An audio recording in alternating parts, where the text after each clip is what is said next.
So, I want you to imagine a scenario for a second. You wake up, you pour your morning coffee, you sit down, and you open up the news. Right. And right there, staring back at you, is this massive, terrifying headline. Oh, I know the kind you mean. Yeah, exactly. It says some, highly advanced, terrifying new cyber gang has just breached your country's critical infrastructure. Right, the power grid, the banks, everything. Exactly. The article says they have your personal data, they have your passwords, the whole grid is vulnerable, and it is, it's terrifying. Naturally. Right? So your immediate reaction is someone needs to fix this, like right now. We need to hire the absolute best cybersecurity firm on the planet to protect us from these ghosts in the machine, right? Yeah, you want the experts to step in. But I want you to sit with this thought for a second. What if the cyber threat you're reading about, the hackers supposedly tearing down your digital walls, what if they were actually manufactured by the exact same cybersecurity firm that is charging you a massive premium to stop them? I mean, it sounds completely paradoxical, right? The idea that the arsonist and the fire department are operating out of the exact same building. And sharing the same budget. Exactly, sharing the same budget. But when we look at the actual on-the-ground mechanics of high-stakes digital intelligence, the line between the people attacking a network and the people defending it isn't just blurry. Yeah. In many documented cases, it just doesn't exist at all. And that is the absolute labyrinth we are plunging into today. We are looking at this incredibly explosive, multi-layered investigation. Yeah, this is a deep one. It really is. And I want to be clear to you listening, this isn't science fiction. This is a very real multi-million-dollar business model. Oh, absolutely. So our primary source for this deep dive is this massive 14-year investigative mapping. It was compiled in June of 2026 by an analyst named August Larkspur.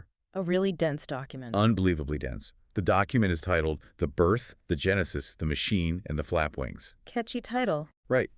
And Larkspur spent over a decade painstakingly tracking these deeply interconnected, almost incestuous relationships between, hacktivist groups, federal law enforcement, and the private surveillance industrial complex. What Larkspur has done here, it's really monumental open-source intelligence gathering. Yeah. Because this document, it maps out a global ecosystem where informants, billionaires, media conglomerates, and private defense contractors essentially share a revolving door. It really challenges everything the public assumes about how cybersecurity actually functions. It completely flips the script. But we aren't just going to look at the global theory today. Because theory only takes you so far, Right. You need practical examples. Exactly. To really understand how this machinery operates on the ground, we are going to cross-reference Larkspur's massive map with a second incredibly raw source. And this source is wild. It is. We have an unredacted cache of leaked Telegram chat logs and a 35-page forensic audit. Right. And this originates from Uruguay, covering events specifically from 2024 to 2026. Yeah. Very recent. Very recent. This dossier comes from an independent forensic analyst named Alberto Daniel Hill, who actually intercepted direct communications with a real-world hacker known as PampaLeaks. Which gives us the perfect real-time microcosm. Right. We have the macro-level architecture mapped out by Larkspur, showing how these intelligence networks collude globally. And then we have Alberto Hill's localized case study. It's the perfect pairing. It is. It shows those exact tactics being deployed by a specific corporate entity, Birmingham Cyber Arms LTD, to literally terrorize a nation's digital infrastructure for profit. Okay, let's unpack this. We have the 30,000-foot view, and we have the ground zero forensic data. Let's start with the macro. Sounds good. Larkspur's 14-year map fundamentally describes this world as having a permeable membrane. I love that phrase. It's so accurate. You have the surveillance on one side, the surveiller on the other, and they just they constantly bleed into each other. Larkspur structures this history through several layers, starting with the media's role, moving through the birth of the private intelligence complex, and then ending up in the mechanics of political operations. Right. But I want to start where the public narrative usually starts. The media. The media. Larkspur calls this layer flapwings, referring to the butterfly effect of information warfare. The premise here is absolutely critical to understand before we even look at the actual hackers. Yeah, break that down for us. So Larkspur meticulously documents how the media fundamentally misunderstands or, perhaps intentionally misrepresents decentralized movements in order to create a sellable, terrifying narrative. Sellable being the key word there. Always. The prime example Larkspur uses is a figure known online as Curtainer, or Abricottle. Right, right. Now, anyone who follows internet culture knows that anonymous, by its very architectural definition, is a leaderless, faceless, entirely decentralized collective. Yeah, there is no CEO of Anonymous. Exactly. There's no Yeah. president. There's no board of directors. Right, which makes what happened next so absurd to me. You had major legacy media outlets, we're talking The Atlantic, Reuters, Vice, all deciding to anoint Kurtner as the founder or the poster child of Anonymous. Which is technically impossible. Right. Why? I mean, it's like trying to arrest the wind by catching a single leaf. That's a great way to put it. Why is the mainstream media so desperate to slap a single human face onto a movement that was explicitly engineered to be faceless? Because of the psychological mechanics of fear and consumption. Oh, interesting. Think about it. A 24-hour news cycle cannot sustain a narrative about a nebulous shifting collective of thousands of unconnected teenagers and activists. It's too vague. Way too vague. You need a protagonist, or in this case, an antagonist. You need a villain with a name. Someone you could put on a graphic over the news anchor's shoulder. Precisely. And concurrently, law enforcement needs a target. Oh. You cannot legally indict an ideology, right? You can't handcuff a decentralized chat room. Right, but you can absolutely indict a person. Exactly.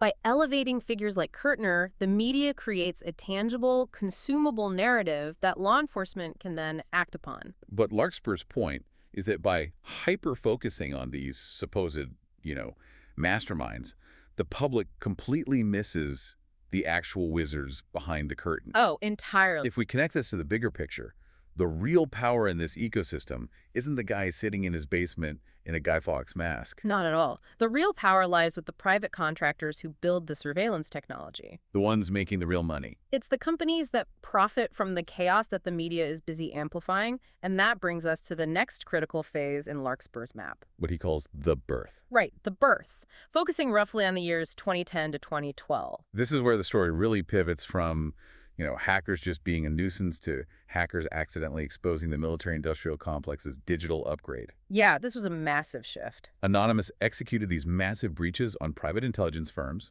really big names, like HB Gary Federal and Stratfor. Huge data dumps. Right. But the person who really paid the price wasn't a hacker. It was a journalist named Barrett Brown. Barrett Brown is such a vital node in this history. He really is. Tell us about him.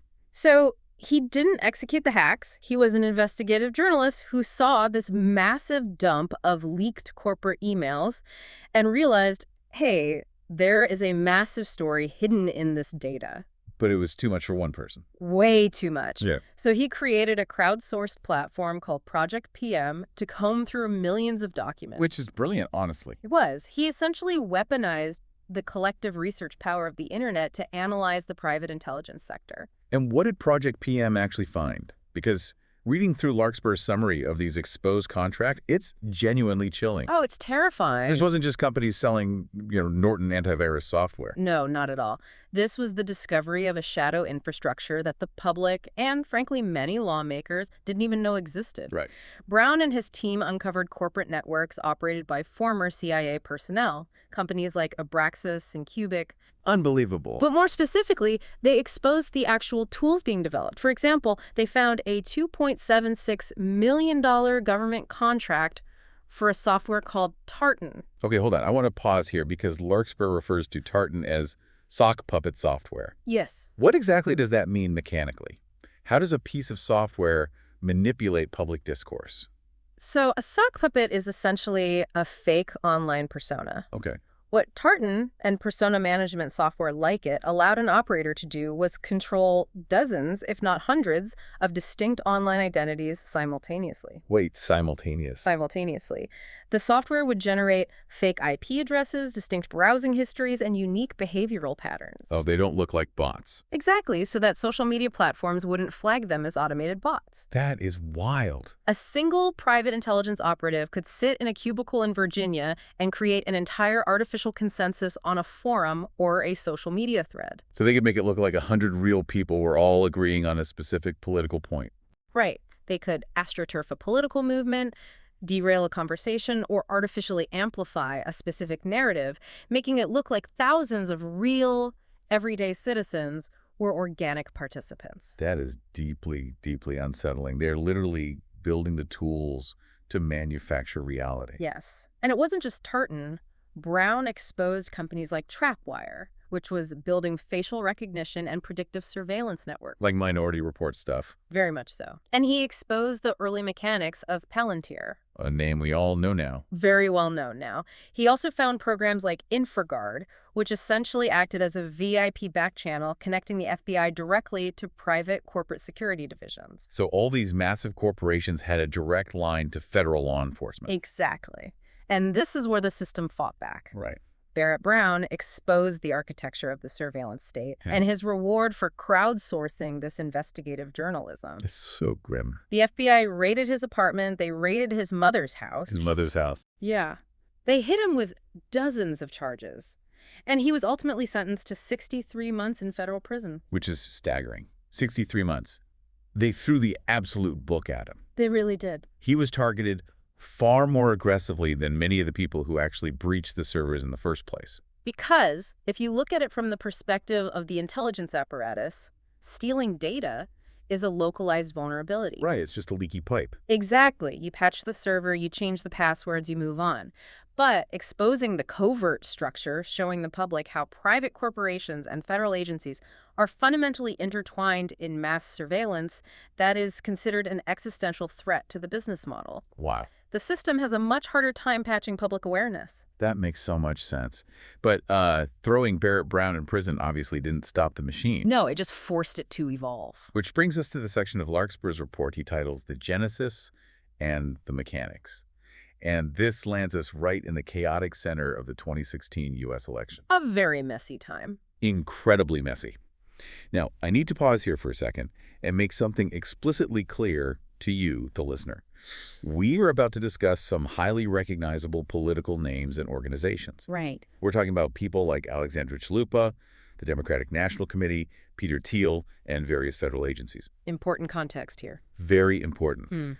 We are neutrally reporting the claims, the timeline, and the documentation exactly as it is compiled within August Larkspur's 14-year map. We're just looking at the map. Exactly. We are not endorsing any political viewpoint. We are not taking sides left, right, or center. We are strictly analyzing the intelligence map provided in our sources to understand how these networks operate. That is a crucial distinction because this is where the permeable membrane Larkspur talks about becomes incredibly tangled. Like a knot you can't undo. Right. According to the document, the lines between political operatives, federal agencies, and hacktivists completely dissolved. It's fascinating. Larkspur highlights a specific moment. On November 9, 2016, Alexandra Chalupa, who was a well-known DNC operative, posted publicly on Facebook. Okay. And she claimed that the Department of Homeland Security and the Department of Justice had teamed up with an anonymous affiliated group operating in Washington, D.C. called the Protectors. Wait, I really need to stop you there. I know, it sounds crazy. The federal government, the exact same federal government that spent the last 5 years hunting down anonymous hackers and throwing journalists like Barrett Brown in prison, suddenly teamed up with an anonymous affiliated group. That is the exact claim documented by Larkspur.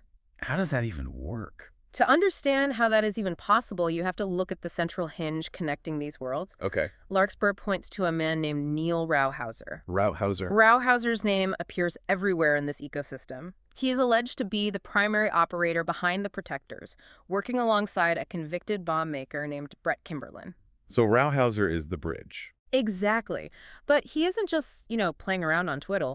Larkspur documents Rauhauser as a central figure in a Munich-based intelligence project called the Social Media Intelligence Unit, or SMIU. Oh, wow. And this unit was allegedly working alongside former Scotland Yard detectives. So he's highly connected. Very. So you have a guy who is functionally operating as a node. He connects the gritty hacktivist underground to massive private intelligence operations, which are in turn funded by government grants or political action committees. It perfectly illustrates that the whole public narrative of cops versus hackers is just a stage play. It's all interconnected. Well, Larkspur's map gets even more surreal when it brings up Peter Thiel. Ah, yes, Thiel. Thiel is, of course, the billionaire co-founder of PayPal, an early investor in Facebook, and the chairman of Palantir. The exact same surveillance company Barrett Brown was analyzing. Right. According to Larkspur's document, while Palantir was securing massive government contracts to build the infrastructure of the surveillance state, and while Thiel himself was highly visible in elite political funding circles, He was also doing something else. yeah, he was simultaneously operating as a confirmed FBI confidential human source, an informant. Yep. I really need to unpack this with you, because it feels like a massive contradiction. It does on the surface. If Thiel is already a billionaire, and his company is already building the software the government uses to monitor threats, why on earth does the FBI need him as a confidential informant? Doesn't he already have the ultimate inside track? It's about access and deniability. Okay. Think about it. A billionaire tech titan moves in circles that federal agents simply cannot access organically. Like high-level dinners, private jets. Exactly. They interact with foreign dignitaries, rival tech CEOs, and sovereign wealth funds. From the FBI's perspective, having a CHS at that altitude provides unparalleled intelligence regarding foreign influence and corporate espionage. That makes sense from the FBI side. But what about Thiel's side? And this is where Larkspur's analysis is so sharp. From Thiel's perspective, being an informant is the ultimate insurance policy. Well, It integrates you so deeply into the federal apparatus that your corporate interests and the state's security interests become essentially indistinguishable. so if the billionaires building the tools, the political operatives directing the campaigns, the hacktivists executing the breaches, and the federal informants are all moving through the exact same revolving doors, Then the game is fixed. the entire ecosystem is essentially rigged. Chaos is highly profitable as long as you are the one holding the defense contracts. Exactly, which requires a constant supply of threats. Right. Because if the threats naturally subside, The contracts dry up. and that profound realization is our transition point. We have looked at Larkspur's 30,000-foot global theory. The macro view. Now, we're going to dive into our second set of sources and look at the microcosm. This is where it gets really granular. We are moving from the macro theory to a localized, real-time crisis in the Oriental Republic of Uruguay between 2024 and 2026. A fascinating case study. This dossier, compiled by Alberto Daniel Hill, shows us exactly how a private threat intelligence firm manufactures that constant supply of threats we were just talking about. Uruguay serves as an incredibly revealing petri dish for this phenomenon. Why Uruguay specifically? Because you have a nation undergoing rapid state-level digitization. They are moving government services, identity platforms, and telecommunications onto interconnected cloud infrastructures. Which is great for efficiency, but But from a purely structural standpoint, rapid digitization naturally creates immense vulnerabilities. Right. And where there is vulnerability, a very lucrative market for corporate cybersecurity defense immediately emerges. enter Birmingham Cyber Arms LTD, or BCA LTD. Pattern Q. They are a private threat intelligence firm operating in this space, Wow. and their flagship product is a proprietary software platform called Sheriff. Sheriff. Yeah. If you are a frightened corporate executive or a government agency worried about your new cloud infrastructure, BCA LTD will happily sell you a subscription to Sheriff. And it is not cheap. Not at all. The price, Cool. up to $29,000 a year. Wow. But here's the basic rule of economics, right? To sell a $29,000 security blanket, you need people to feel cold. You need them to feel deeply insecure. This is the crux of the forensic dossier compiled by Alberto Daniel Hill and the real-world hacker PampaLeaks. Let's get into the dossier. The dossier lays out a meticulously documented accusation. It claims BCA LTD didn't just passively monitor the threat landscape in Uruguay. They didn't just watch the radar. No, they actively and artificially stimulated it. They fabricated an entirely fake, supposedly elite cybercriminal collective operating under the names ExPresidents and later dead presidents. It's like, imagine a firefighter. Right, a firefighter who secretly goes around setting dumpsters on fire in the middle of the night. Yes, exactly. And then the very next morning, he shows up in his shiny red truck, sirens blaring, and tells the city council they need to double his department's budget to deal with this massive new arson epidemic. That is exactly what BCA LPD was doing, but digitally. And the wild part is, technically speaking, their fake cyber gang was comically inept. Just completely incompetent. The dossier proves that this fake ex-presidents group would go onto dark web forums, like breach forums, and post these terrifying messages claiming they had executed massive, devastating data leaks on the Uruguayan state. Sounds scary. Until you look at the files. Because when you actually look at the forensic reality of what they uploaded, Yeah. They were posting files that were 39 kilobytes in size. I have to laugh at that. To put that into perspective, for anyone who understands data architecture, 39 kilobytes is essentially a rounding error. It's nothing. It is a tiny plain text document. It is mathematically impossible for a file of that size to contain millions of encrypted citizen records, database tables, or the kind of systemic infrastructural data they were claiming to have breached. So what was actually in the files? What they were actually doing was taking isolated, low-level endpoint credentials, basically single login names and passwords scraped from public historical breaches, and marketing them as fresh, catastrophic hacks of the national infrastructure. But wait, if BCA is selling a high-end, $29,000 threat intelligence platform, wouldn't their corporate clients notice that the alerts they're paying for are just recycled dark web garbage? You'd think so. Right. How did they get anyone to believe this? Because they built a self-validating feedback loop. The dossier calls it the discovery and amplification symbiosis. That sounds very official. It functioned like clockwork. So the fake ex-presidents persona would post their 39 kilobyte nothing burger on a dark web forum. Oh.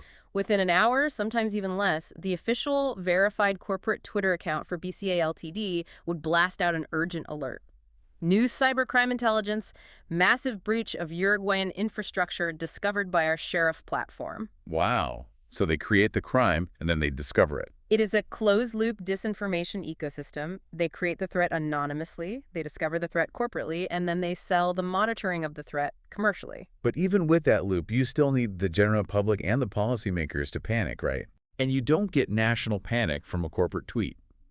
You need a vector into the mainstream. You need legitimacy. And that is where the media comes in, mirroring exactly what August Larkspur mapped out in Layer 0 of his report. Right, the flapwings layer. Exactly. Enter Juan Pablo DeMarco. Ah, DeMarco. He was a prominent technology journalist for El Observador, which is a major, highly respected national newspaper in Uruguay. Very mainstream. Very. According to the forensic audit, DeMarco functioned, whether wittingly or utterly negligently, as the primary laundering mechanism for BCA LTD's fabricated reality. The details of this symbiosis are genuinely appalling from a journalistic ethics standpoint. Oh, it's a disaster. DeMarco was publishing these massive, exclusive interviews with the mysterious hackers of ExPresidents. He gave them front-page real estate to threaten the country. He legitimized them. But Alberto Hill's dossier reveals that these interviews were entirely arranged and produced by alternative side projects that were owned by the exact same corporate entity, BCA LTD. Which means DeMarco completely bypassed the most fundamental editorial verification processes. He didn't check anything. Nothing. He didn't check the file sizes of the supposed leaks. He didn't verify the forum metadata to see when the accounts were created. He didn't consult independent forensic analysts. He just took their word for it. He accepted the boutique corporate threat intelligence from BCA LTD as objective empirical truth, and he printed it as national news. He literally transformed a 39 kilobyte text file into a national security crisis. It's unbelievable. Which, of course, is fantastic for BCA's sales team. Oh, they loved it. And it's fantastic for DeMarco's click-through rates. But it is absolutely devastating for the country's actual cyber defense. Right, because suddenly the Ministry of the Interior and National Security teams are burning resources chasing ghosts. Wasting taxpayer money. Exactly. But here is where the story hits a massive, catastrophic brick wall. Yeah, let's talk about the collision. Because you can fake a threat landscape for a while, but what happens when a fabricated boutique corporate narrative collides head-on with a real, highly capable, advanced, persistent threat? Reality violently asserts itself. Yes, it does. In May of 2026, BCA LTD's artificial ecosystem completely collapsed. Why? Because a legitimate, highly skilled hacker entity known as PampaLeaks actually breached Antel. Antel being the state telecommunications entity in Uruguay. Correct.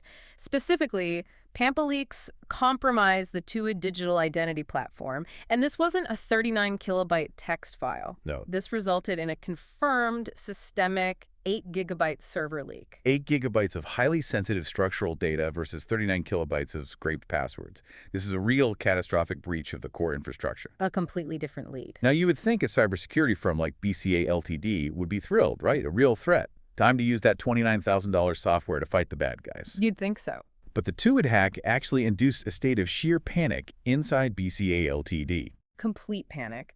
Because the real PampaLeaks breach proved that their product was essentially useless. Oh, I see. While BCA LTD was busy charging top dollar to monitor fake dark web forum posts that they themselves created, the actual national infrastructure was sitting wide open. And Sheriff didn't catch it. Their Sheriff platform was entirely blind to it.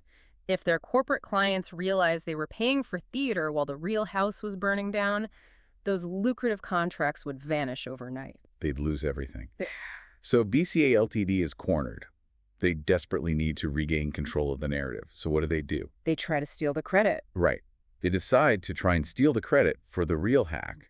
They have their puppet persona, ExPresidents, who are now calling themselves dead presidents, suddenly announce that they have hacked HG S.A. Which is an Antel subsidiary. Right, as well as a state ticketing service called TickAntel. They try to ride the coattails of PampaLeaks' massive breach. But again, they don't actually have the skills to hack the server. No, they're not real hackers. So they fake it using old Stealer logs and front-end APK files. Now hold on, I really need you to break down the mechanics here because this is where the corporate deception gets highly technical. Okay, let's break it down. If they just had old passwords from some random employee who clicked a phishing link, which is what I assume a Stealer log is, how on earth did they convince a national newspaper that they breached the entire core database of a state telecommunications subsidiary? It relies entirely on the technical illiteracy of the media and the public. Let's look at the mechanics. A Stealer log is the result of malware infecting a single endpoint. Like a single computer. Right, a single computer. Say a Mingle employee at HG S.A. downloads a bad file. The malware scrapes the password saved in their Google Chrome browser and sends it to the attacker. That is a Stealer log. It is an endpoint compromise. Okay, so it's just one person's stuff. Exactly. Now, contrast that with what PampaLeaks did. A systemic server breach, like the AGB 2-hit hack, means the attacker has actively bypassed the network perimeter. They got past the guards? They are inside the building. They have administrative access to the core database itself, meaning they can pull the entire architectural backend of the system. So what did BCA LTD actually show the journalists? What BCA LTD did was take old purchase Stealer logs combined with front-end APK files. Wait, what's an APK file? It's literally just the installation package for an Android app. Anyone can download it from an app store. So it's completely public. Completely public. And they presented these generic files to journalists as proof of a deep server compromise. So they basically took a picture of the front door of the bank and a key to one employee's desk drawer and told the media they had emptied the main vault. That is the perfect analogy, Okay. exactly. And the reason their $29,000 Sheriff platform didn't catch the real hack is because it is built on automated algorithmic scraping. Which connects deeply to a separate set of sources we reviewed regarding systemic algorithmic failures in 2026. Right, the meta AI failures. Yeah, where trillion-dollar companies replaced skilled human moderation with unvetted machine learning algorithms, leading to catastrophic security blind spots. Sheriff operates on a very similar philosophy. It is designed to automatically vacuum up low-hanging fruit old Stealer logs and public data dumps from the dark web.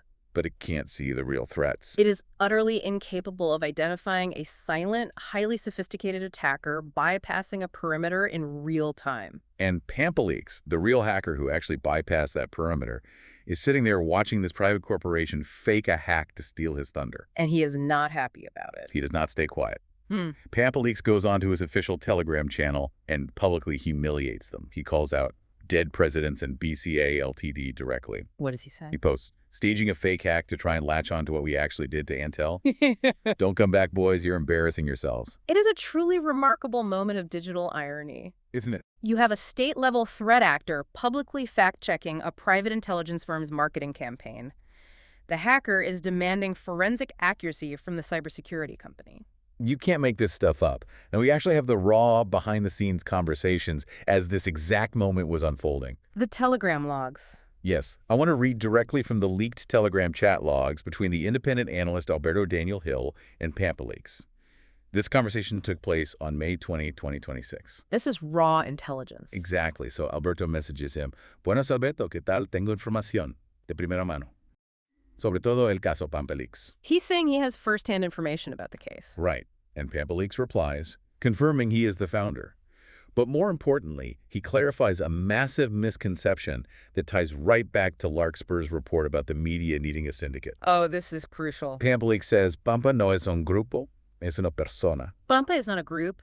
Pampa is a person, Pampa's not a group. He's just one person. which completely vaporizes the narrative DeMarco and BCA LTD were pushing. They wanted this huge war between rival gangs. Right. They were trying to sell the public on a massive, sprawling cyber war between syndicates, but it was just one highly skilled individual exposing a vulnerable system. And then later in the chat, PampaLeaks says something that is honestly a little tragic when you think about the scale of the crisis. What does he say? He says to Alberto, si hubiesen aceptado reportes de vulnerabilidades desde el principio, capaz esto que está pasando en Uruguay no estuviese pasando. Which translates to, if they had just accepted vulnerability reports from the beginning, maybe none of what is happening in Uruguay right now would be happening. Exactly. That statement cuts to the absolute core of systemic state cyber governance failure. How so? It is the tragedy of institutional arrogance.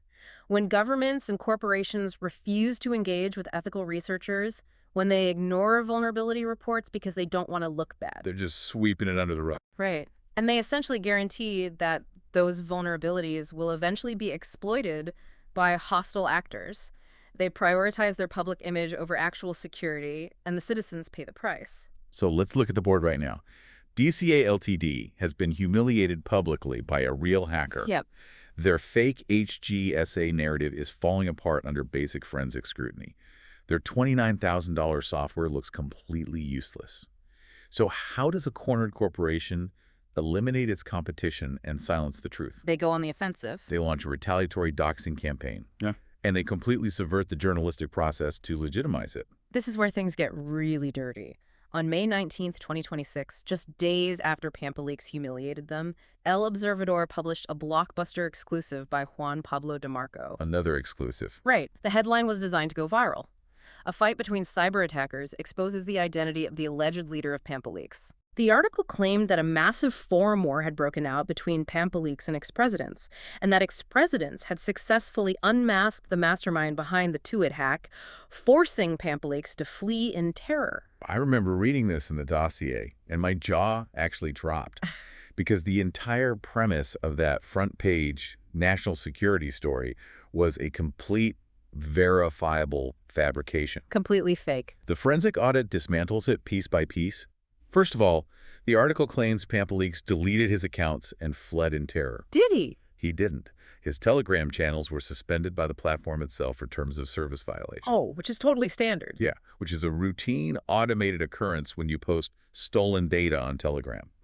BCA LTD simply capitalized on his temporary silence to push their narrative that he was running away. Convenient timing. Very. But the most egregious violation of truth is the actual docs they provided to the newspaper. Right, the actual identity reveal. Forensic analysis revealed that BCA LTD hadn't conducted any real intelligence gathering. They'd blindly acquired an outdated file from a dark web archive site called Doxbin. Oh, wow.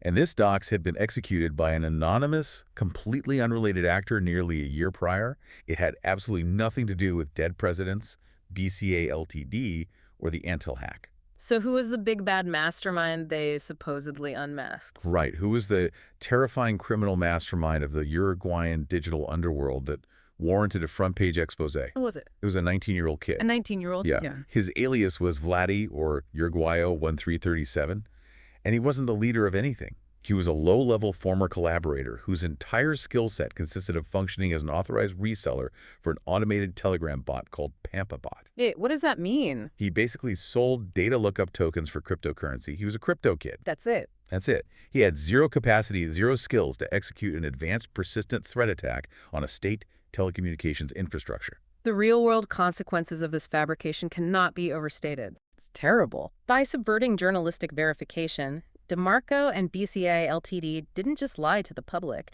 They actively diverted critical law enforcement resources. Right. Interpol got involved. Interpol and the Ministry of the Interior likely wasted highly valuable time and taxpayer money investigating a strategically insignificant 19-year-old scapegoat. While the real guy was still out there. Exactly.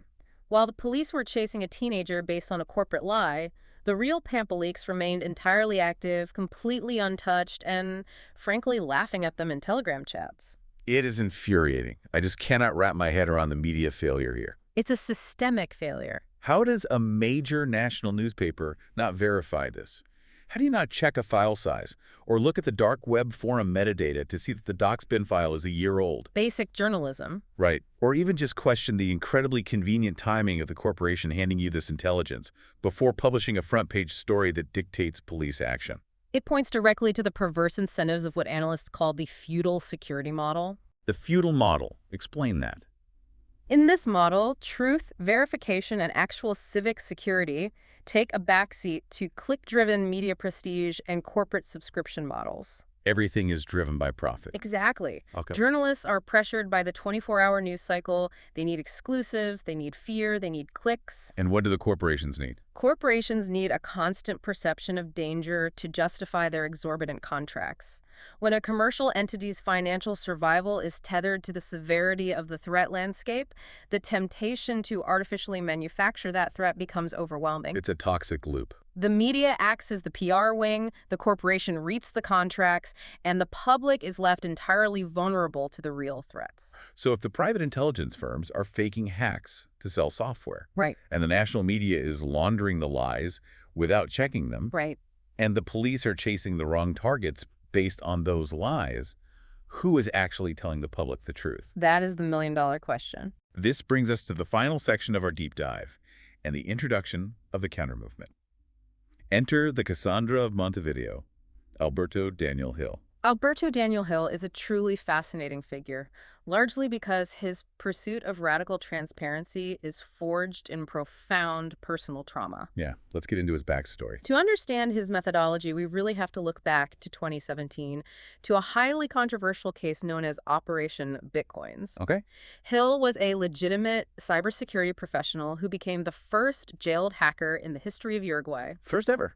First ever. He was in prison for a medical records hacking case, and he actually served time in maximum security conditions. But he maintained his innocence. Right. He steadfastly maintained his innocence, and his case became a massive international cause for concern regarding digital rights and, frankly, judicial technical illiteracy. Because the courts didn't understand the tech. The courts simply didn't understand the technology they were prosecuting him for. He survived that ordeal, and he actually went on to present his case at the massive 35C3 Hacker Congress in Germany. Oh, wow. 35C3 is huge. Huge. The presentation was titled, "You Can Hack Everything, Just Do Not Get Caught," presented by Linus Neumann. Hill was eventually vindicated, but the trauma of being completely destroyed by a false institutional narrative rewired him. It would rewire anyone. He knows firsthand, intimately, what happens when the state, the media, and private interests collude to build a fake cyber reality and put a human being in a cage to validate it. That intense background fuels his current mission, clearly. Absolutely. He understands that traditional institutions are paralyzed by what he calls the protocol of silence. The protocol of silence, yes. When a massive breach occurs, the default state response is always to deny it, minimize the impacts, and hide the truth in order to protect political capital. Nobody wants to admit they got hacked. Exactly. So Hill combats this through an ecosystem he built called the Cybermidnight Club, operating on a philosophy of radical transparency. And what's fascinating here is his version of radical transparency is incredible. He isn't just writing dry academic white papers that no one is going to read. No, he's waging an asymmetric information war.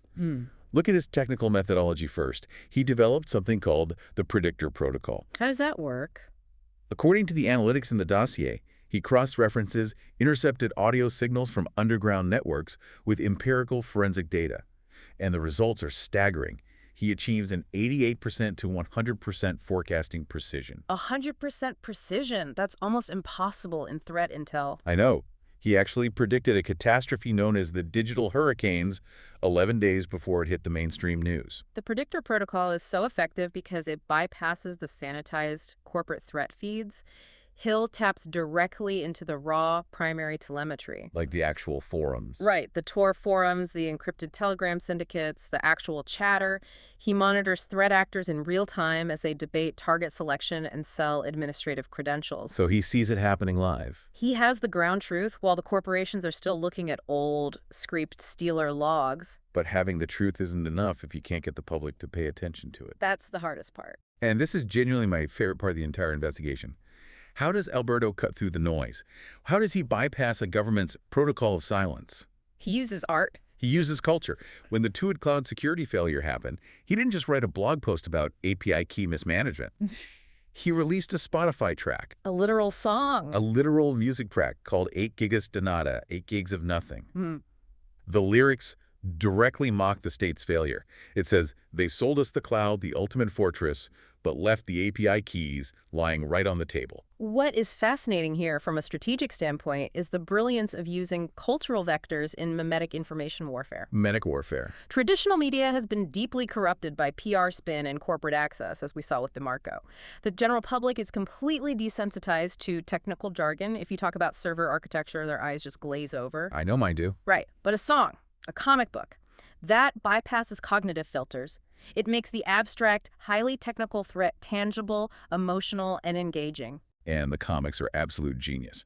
He created a 1960s pop art, Batman-style animated video series called Archivos del Vigilante. The Vigilante Archives. Yeah, he built a whole fictional universe to explain real-world cyber threats to the public. One of the main characters is called the Cold-Blooded Codebreaker. Yes, and the character is actually based on a real-world persona at Felizard001. I love this lore. The lore Hill created is that a legendary cryptographer, Dr. Agamis, had a severe lab accident with a quantum AI algorithm that literally fused his mind with his hyper-intelligent pet bearded dragon, Newton. So you have this dapper human-lizard hybrid walking around in a meticulously tailored black and white tuxedo, wearing a bow tie and a top hat, Naturally. smoking a pipe that somehow rewrites digital code, and examining forensic evidence through a glowing green quantum monocle. It is completely absurd. It is. But it is completely brilliant. Because while the average citizen might scroll right past a boring headline about a server misconfiguration, they are absolutely going to stop scrolling to watch a neon lizard in a tuxedo explain how the government just lost their digital identity. It is a masterclass in mimetic warfare. And ironically, it circles perfectly back to August Larkspur's Layer Zero report on how the media funds and spreads narratives. Right, the flapwings. Larkspur showed us how the system uses narratives to obfuscate the truth and self-fear. Hill is using those exact same mimetic tactics, but he's using them for radical transparency. Firing back with their own weapons. By turning hard forensic data into highly engaging, bizarre multimedia, he forces the mainstream media's hand. He makes it impossible for institutions to minimize the breaches because the public is already engaged with the truth on a cultural, viral level. Wow. We have covered an immense, dark expanse of ground today. We really have. We started high in the clouds with August Larkspur's 14-year map, showing how federal informants, hacktivists, and billionaires like Peter Thiel operate in a shadow network that manipulates the global narrative for profit and power. The macro view. Then we crash-landed into the microcosm of Uruguay, watching a company called BCA LTD literally manufacture a fake cyber gang just to sell a $29,000 software subscription aided and abetted by a compliant national media. The arsonist firefighter. We saw the chaos that ensued when a real hacker called their bluff and how they callously ruined a 19-year-old kid's life just to save face. And finally, we met the lone dissident, a formerly jailed analyst using quantum lizards and Spotify tracks to tear down the walls of institutional silence. So we have to ask the ultimate question. What does this all mean for you, the listener? Why does this matter? Why does a 14-year intelligence map or a localized crisis in Uruguay matter to your daily life? It matters because your digital identity, your personal data, your banking information, and your fundamental civic safety are currently trapped in the crossfire of an asymmetric information war. The institutions, the media conglomerates, and the cybersecurity corporations that you inherently trust to protect you might actually be heavily incentivized and highly profitable by keeping you perpetually terrified of ghosts they created. Exactly. When the X-ray machine is fundamentally broken, you cannot trust the doctor who is aggressively trying to sell you a cast. Well said. So I want to leave you with one final chilling thought to mull over. The next time you open your newsfeed and you see a terrifying capitalized headline about a massive new cyber syndicate threatening to bring down your country's infrastructure, Take a breath and ask yourself, who actually provided that intelligence to the reporter? And exactly what software subscription are they trying to sell you by the end of the article?